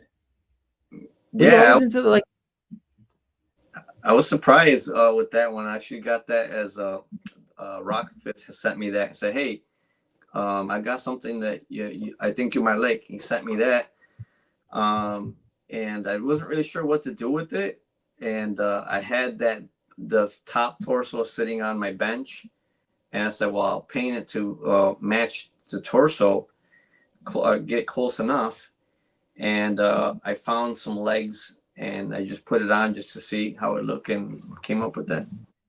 And very cool, man. I think it's really cool, really beastly. Again, that big sort of oversized head, and with the wrap and everything, it works really well. This is the stuff I was talking with Marcus the other day. He's creating stuff. He's creating original characters. And when I see that, I was like, yeah, man, if these were mass-produced toys, I'd buy that character. Like that looks so awesome. Like I want that on my shelf. And then I want to ask, like, what's the story? Tell me about the lore. But it's always the visuals first. Oh, we saw this. And here you go. I love this one. It's, again, I know I do the Animal Warriors of the Kingdom thing. And so it's maybe on the nose. But I love that her hair, the little marks that she's got, the cuts, and the color choices on the eyes. Very cool. What's the story with this sculpt? Is it just a piece that you found? No, I actually, between Rocket Fist and Josh, I get a lot of prints from them, and I tell them, "Hey, I want to make this, I want to make that," and sometimes I make what I say I'm going to make, and sometimes I do something that does that. Originally, I was going to do Chitara with that. And sure. I was like, I can't find the parts for the body, so I just painted it up and say, well, I'll put it on this for now, and then I'll get another one later. I think it's a really cool looking character, and she fits totally in that cosmic world. Very cool. Great choices. Let's stick to sort of sci-fi ones. I'm just going to sort of show some random ones.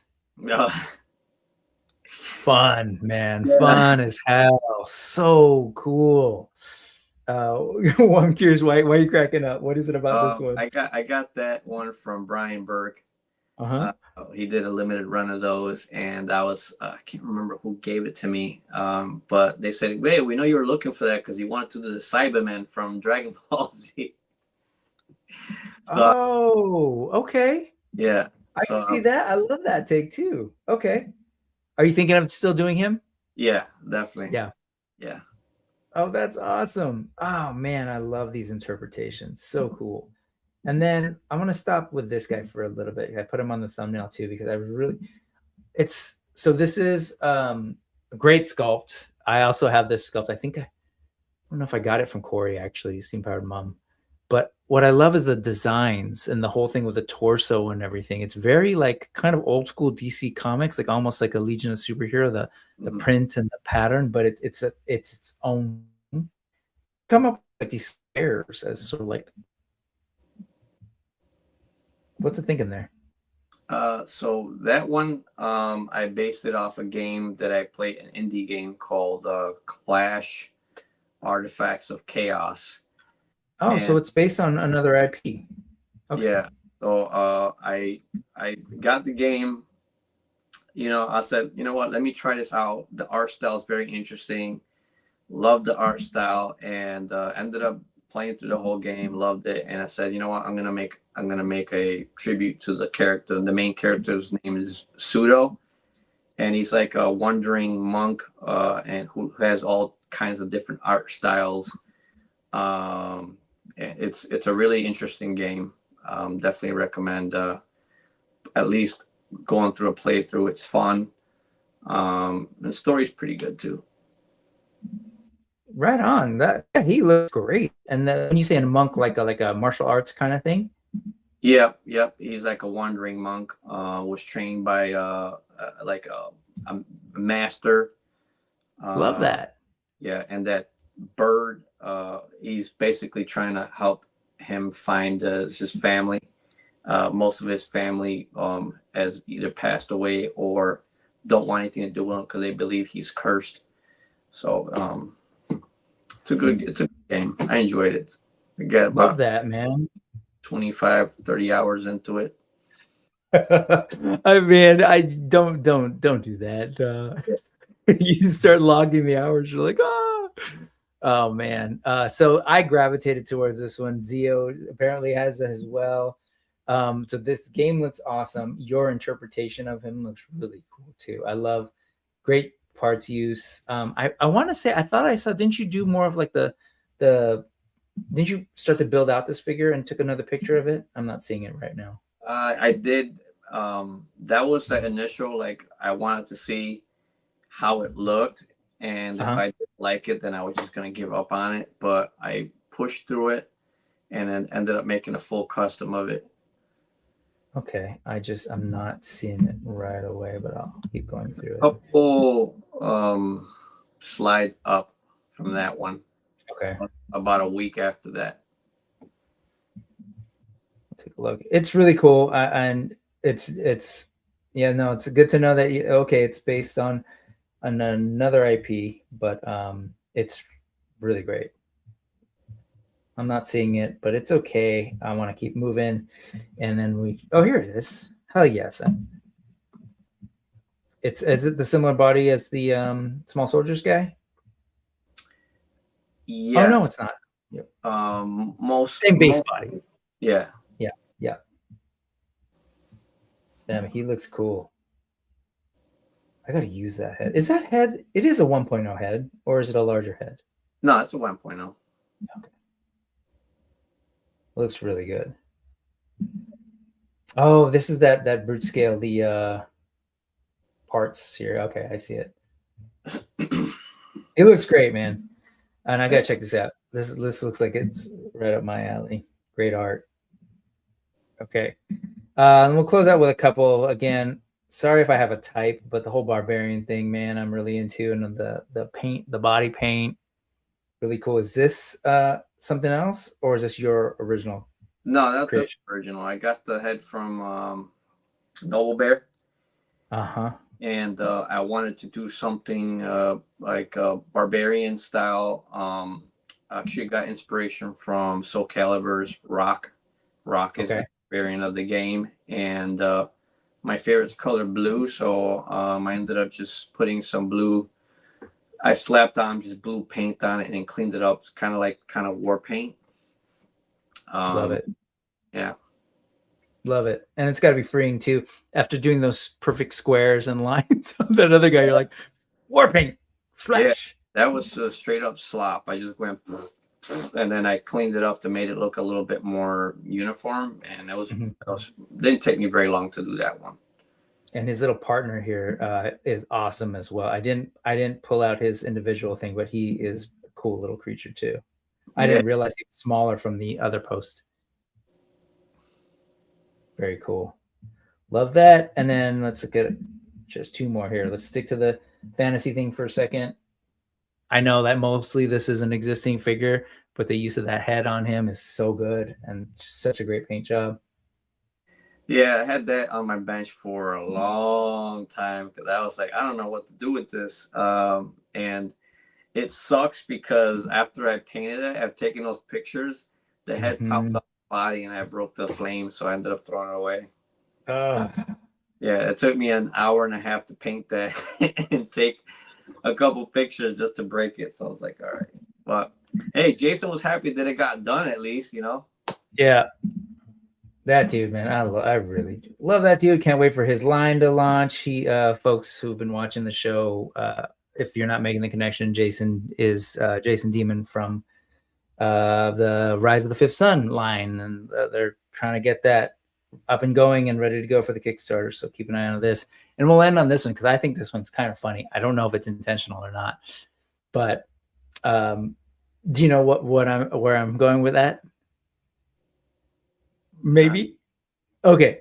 So this is an awesome Snake Man. Love the body, love it. But the coloring, where'd you come up with the colors? Actually, I was playing Soul Calibur and I realized that this looked like Lizard Man. Okay. I had the Moss Man tribute figure. Okay. I pulled the Moss Man parts off and I had all these random pieces. And I said, well, hey, I'm going to make this out of it. And then the Moss Man figure, I took the parts from that body and put it on that figure, and I made an elemental with it. Oh, cool. This was recently too, so that was like leftover parts that I had from kit bashing two figures together, and then I just put one of my heads on it. Well, the reason I was like, it reminds me of a Savage Crucible figure. Have you seen this figure? Which I just think is awesome. It's such a great. Here it is. Oh, okay, yeah. That's amazing to me that they hadn't seen it. But yeah, whatever. They're both anthropomorphic lizard people in armor with similar colors. But he looks really good, man. Between these two, they're both very. Yeah, they could be on the same squad. I love that. There's some poetry to that. And they can hang out and do battle against the fleshies together. It's a great figure. I love this figure. I have him here somewhere. I figure fantastic. Hey man, you are super prolific. We could go on and on and on and on, but we won't. Folks got things to do. It's Sunday evening, but definitely go check out. See, I'm all the way at the top now. Go check out Brian's Instagram. It's about to pop up. There you go. hsejuro, hsejuro on Instagram. Scroll, man. Go have fun. He's got so many deep cuts in there and just amazing original stuff. I didn't even this guy. I wanted to ask, have you read Berserk or seen Berserk at all? Yes. Okay. Was that something you were thinking about, or is this totally separate? No, that's what I thought about when I did the flame one. Yeah, here. Yeah. He looks really good, man. Berserk is a brilliant manga and anime. But this looks really great, man. And this was Gian as well. And designed by Rhino Viking, yeah? So somebody else came up with the design and worked with Gian to pull it off? Yep. Very cool. So is this one sort of finished, or you're still working on it? No, actually, that was a commission piece for someone that reached out to me. So he asked me to do that one, and then Beautiful. the gray wolf version with the more heroic color scheme. This one. So let me ask you, let's go back to Karvar Kon real quick. What will Josh be bringing to the, has that been sorted out yet? He has a large spread. There's some that I've kind of held off so I can bring them to Legion's Con this year. Most of the stuff that is that you showed off today should be there with him. Really? Nice. With the exception of the last two that you those are sold already. Okay. So a lot of the tribute figures will be there, and then some non-tribute figures that I've done for fun. And I'm gonna work on some knights for Legion's Con, and in spirit of the King Arthur release. I'm really looking forward to that, and I'm going to create a Lady of the Lake head sculpt. Beautiful. Yeah, to pass along at the con. So it's not gonna be beautiful, guys. If you're looking for a beautiful figure, you ain't getting that. You're gonna get some creepy, nasty Lady of the Lake. You know, a little bit of both in there. Just to give you a heads up. I love that. I love that. So it'll go with the Legion's Con exclusives. One of the sets of Legion's Con's exclusives. That's the King Arthur and Merlin figures, which look dope. This week we didn't really get to it, but definitely go check out Four Horsemen Studios. This week they revealed the other set of exclusive figures that are coming, and that's for that. Oh my gosh, the Night Elves. Is that what they're called? Yeah, I should just bring it up. See, I know, I know you and I just had the conversation, and you're like, well, I don't really follow it for the lore. But shout out to Four Horsemen, because honestly, like, none of the stuff that we've looked at, like, all of that was possible because these guys are creating killer worlds, great lore, great designs, and then they just happen to be very customizable.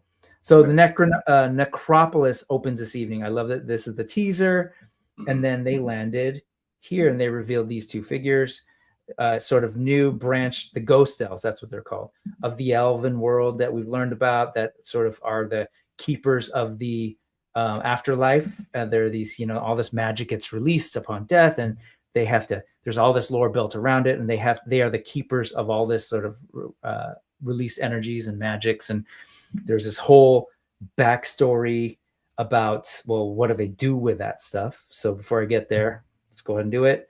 Here's the different ghost elf options you have, and there will be these two right here are the heads that are exclusive to the version that will be at Legion's Con. Yeah. Otherwise, everything else will be available as sort of a standard release on Store Horsemen. Have you looked at this for parts? And have you come down to a number yet? I did. Now, definitely gonna need a few, especially for the Grisha sculpt. Yeah. Like that they added the Lucretia head sculpt. That the one, I guess, well, the one thing I would like to have seen is a different color on the sculpts. We've already seen the gray. Last year, I would have liked like a ghostly blue or green. But I think the figures overall look great, and I could always repaint them myself if I want to. So I was gonna say, I understand that impulse too. I wonder if it's because they wanted to make it, because it's an interesting thing. They have their palette, they're creating stuff, but part of it is also the awareness that people are gonna want to mix and match. So maybe it's so that it matches other things. Yeah. And then the idea is that they release in sort of the ceremony, they have these creatures that get released once, and so this is one of them. And I love this guy. I love the shout out to the posing on this guy too. Like, it really communicates. Right. Excellent job. Is it Trevor who did this? I don't want to, but Trevor and whoever else was involved in it, because the pictures are great. And the posing is great. It really kind of like sells what these things are about. What do you think of this? I love that. When I saw that, I'm like, wow, that is Yep. so good. Um, That's Yep. one of my favorite helmets from the line. Mhm. It's just it's such a good helmet. And it's so hard to make it, it's hard in my mind to like think about like what else can you do that we've seen it so many times, and then they do something as simple as Yeah, this. I say simple in quotes, but it is pretty simple, and you're just like, whoa, that's amazing. right, right. Yeah. And then this as well. So, you know, you're not the only one who's got burning skull on the mind. I thought this was really cool. So these two heads are the exclusives that will be in the Legions Con version. And again, folks, if you're interested in these parts, but you can't go to Legions Con or can't find someone to go grab them for you, just wait because they'll do a standard release without those two heads there. Photos look amazing. Trevor, again, communicating the world. These must be fun too, because I'm got to assume these are actual production parts, so he can pose up and, you know, what's it called? This is the barrow seer. Mm. And then we've got this. So they're hunting these things. So how many of the creature set are you looking at based on parts? Let's get your customizer's eye on. Probably a good, 5 of them, maybe. And when you say that, do you have ideas in mind already? Like beginnings of ideas, or just I want to have these parts? I actually do like a when they announce. I think in my head, what can I use the parts for before I make something? That way I know how many I should purchase and how much money I should put aside for it. And one of the things that I can appreciate about this is that the color palette that they choose is very easy to paint over. Like Valak was my main go-to figure. I think I've owned probably like 15, 16 of him, just for those black limbs. And that's something that I always consider when I make something, is like, okay, if there's going to be a lot of paint rubbing on the arms or legs, I try to paint around the colors. I try to paint around that. So if somebody does buy the custom, they can pose it, a little bit more. Yep. Just trying to repaint a full figure, and then you can see like the eyesore of a like a blue joint. These are right up my alley, so definitely gonna spend some bread on these. And hey, unlike me, you won't have to deal with TSA or airline restrictions, and you can load up whatever you can fit in your car. So Right. hey man, I appreciate you coming and hanging out on the show. Thank you for all the work that you do. You're really doing like some really cool stuff. I think it's funny to me. You're saying that you were inspired by all these things back in the day, and that now they're making their way into the art. Think about this. There are new collectors who are now looking at all of your stuff and are probably going to be inspired by stuff you're doing, and then who knows what that will pay forward, right? So I think it's really cool, man. So yeah, I love it. And it's great to know, as I've gotten a few comments like where people say, "Hey, you really inspired me to try this." That's its own reward. I do it for fun.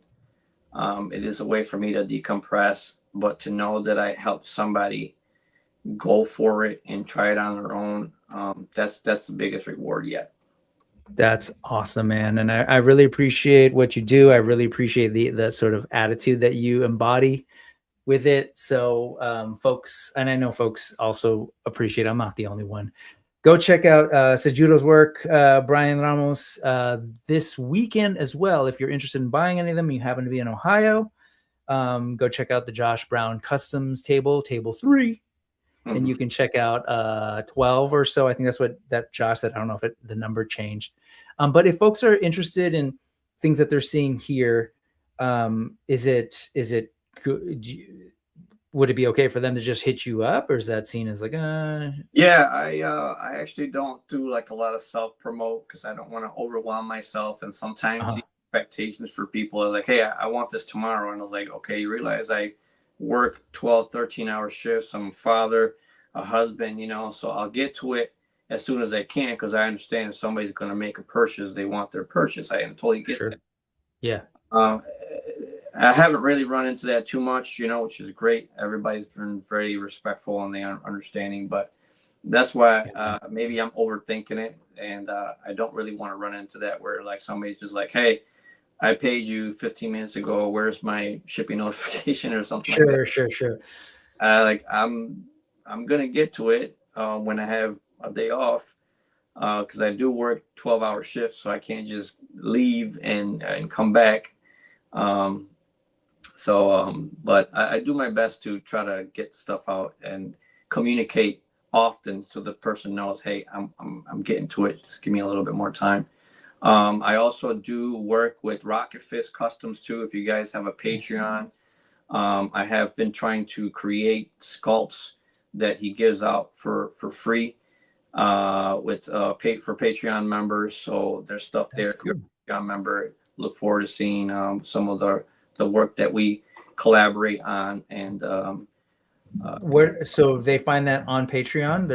They should just go to Patreon and look up Rocket Fist, or is Rocket Fist have a site? Customs, there's a section where it goes, it's called Brian's Toy Box, and I do try to come up with some designs there that people can get, so it's a little bit more exclusive. I think I did a Lava Knight sculpt with a lava sword with Gian, and so the head is currently the free sculpt for this month. Right on. Okay, so go folks, check that out. I'll make sure that I put that link at that QR code and the link that will eventually be popping up here in a second at the bottom. If you're on the replay, by the time you're seeing this, the link should be up, and I'll make sure they're updated and everything's there so people can find you and support you. And yeah, if you message my man Brian here about a custom, be patient. 12-hour days, 1-year-old baby, we've all got lives. But yes, if you're interested in his work, hit him up. All right, man. Well, thank you so much for coming through to hang out. Let me quickly say, if you would like to kind of continue the conversation and you happen to be on Discord, that's another way where I share links all the time. There's another link down there, bit.ly/bricksomethingdiscord. Head over there and we can just chat online. Just go on free. We talk, because as much as I love this stuff and I love sharing it with people, I also love like connecting with people like we did today and other folks, and just, sharing what we see. Cause, I guess that's my hobby, is finding like-minded folks who find looking at this stuff fun and enjoyable. So, right. All right, man. Everybody, Brian Ramos, thank you so much for hanging out, dude. I appreciate you taking the time. I hope you have a good week, and I, love to the fam and everything, and I hope the part-time job pays off. And I hope you don't get evicted. So, all right, folks. Thank you to everybody who's watching live. Thank you to everybody who's watching on the replay. Link, what is it? Hit like the video, subscribe, all the things. And also next week, Primal Warrior is going to be back, which is awesome. It's going to be a pre-record because I'll be in LA hanging out with family, but the show will still go on. So, all right, folks. Thank you, everybody, for watching. Appreciate you all. Check this guy out. Good stuff. Thank you for taking the time to watch and hang out with us today. Thank you. For sure. All right. I'm going to play music and we'll be out of here. Here, play the music in, awkward. Hi. Goodbye. I'm going to click that. And end stream.